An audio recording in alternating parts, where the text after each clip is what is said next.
رسول اللہ صلی اللہ علیہ وآلہ وسلم نے ارشاد فرمایا، اللہ تعالیٰ نے حضرت آدم علیہ السلام کو پیدا فرمایا،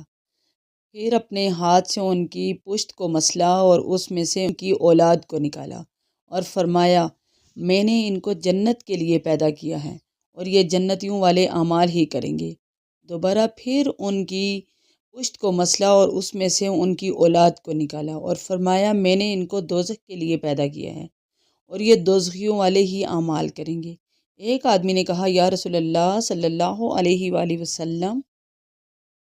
تو عمل کس لیے ہے؟ آپ نے فرمایا، اللہ تعالیٰ جب کسی بندے کو جنت کے لیے پیدا کرتا ہے تو اس سے عمل بھی جنتیوں والے کرواتا ہے، حتیٰ کہ جنتیوں والے عمل پر ہی اس کا انتقال ہوتا ہے تو اس کو جنت میں داخل کر دیا جاتا ہے، اور جب وہ کسی بندے کو دوزخ کے لیے پیدا کرتا ہے تو اس سے دوزخیوں والے اعمال کرواتا ہے، حتیٰ کہ دوزخیوں والے اعمال پر ہی اس کا انتقال ہو جاتا ہے، اس کو دوزخ میں ڈال دیا جاتا ہے۔